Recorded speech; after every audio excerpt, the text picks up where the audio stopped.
boleh cerca dan hina dan kutuk orang lain, dan mengatakan ulama saja tidak boleh dikutuk. Jangan kutuk sesiapa.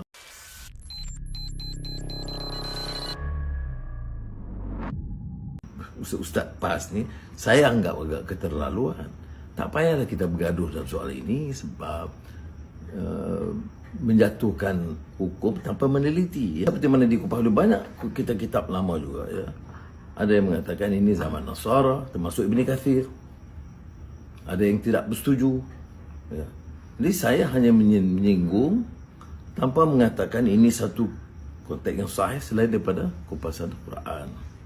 Baik. Istilah saya gunakan juga sekali Kristian, sekali Nasara. Baik. Janganlah umpamanya seperti YB ahli Parlimen Jasif terus mengutuk sebenarnya benda ini tidak benar dan palsu, tak betul. Sebab Majlis Fatwa Mesir, Jordan mengiyakan istilah itu kerana apa? Nasara disebut dalam Quran, Al-Masih disebut dalam Quran. Nasara daripada Nazaret, nama tempatnya, Al-Masih. Dan terjemahan Al-Masih dalam bahasa Yunani itu Kristus, yang dijadikan Kristian. Jadi janganlah hukum saya mengatakan saya menganggap Kristian itu yang Trinity. Saya maksudkan Kristian itu agama yang tunduk, yang beriman dan tunduk kepada Nabi Isa alaihissalam. Jadi jangan hukum saya hal yang saya tidak sebut. Itu saja ya. Tapi saya apa baiknya? Saya lihat kupasan menyeluruh. Mungkin ratusan orang yang kupas. Tapi janganlah menyerang. Ya. Ada yang mengatakan kita jangan mengutuk ulama. Betul. Dan sebab itu saya tidak bersetuju kenyataan-kenyataan kesat atau memperlekeh sumbangan pendakwah Ustaz Azhar Idrus. Selain daripada singgungan politiknya itu, kita berhak mempertikai. Tetapi beberapa kupasan ahli-ahli Ustaz PAS ni saya anggap agak keterlaluan.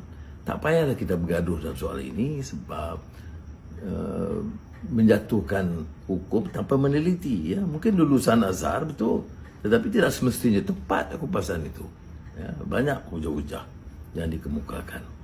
Tapi yang penting dalam apa yang saya tekankan tadi ialah tentang message itu.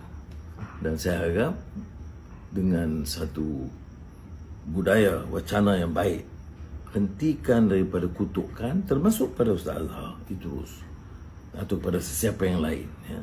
Ada yang katakan jangan kutuk ulama saja ya. Ulama kategorinya betul ulama atau tidak tu kupas berasingan. Tapi tak semestinya boleh cerca dan hina dan kutuk orang lain, dan mengatakan ulama saja tidak boleh dikutuk.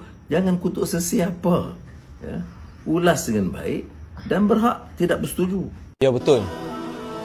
Melayu sebenarnya yang jadi pengkhianat kepada bangsa sendiri. Apa bukti dia?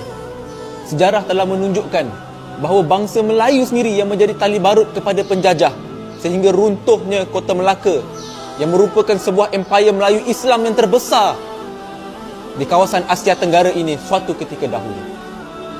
Kerana Melayulah yang sanggup menjual agama, menjual bangsa, menjual maruah dan jati diri sebagai orang Melayu, menyebabkan Melayu itu sendiri berpecah dan hilang kuasa.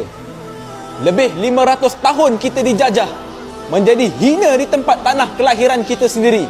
Kerana apa? Kerana kita berpecah, kerana lemahnya iman kita. Itulah dia Melayu. Dan hari ini, adakah kita nak ulang lagi peristiwa dan sejarah yang lama? Bila kita Melayu ini mula berpecah, adakah kita nak tengok kita orang Melayu menjadi hina di tanah kelahiran kita sendiri? Hanya dengan Melayu kembali kepada Islam, berpegang teguh kepada agama, bersatu padu, barulah Melayu akan dapat nikmat yang pernah kita rasa suatu ketika dahulu. Benarlah pesan Mat Kilau, jaga agama, jaga bangsa, jaga negara, Jangan sampai bangsaku tiada negara.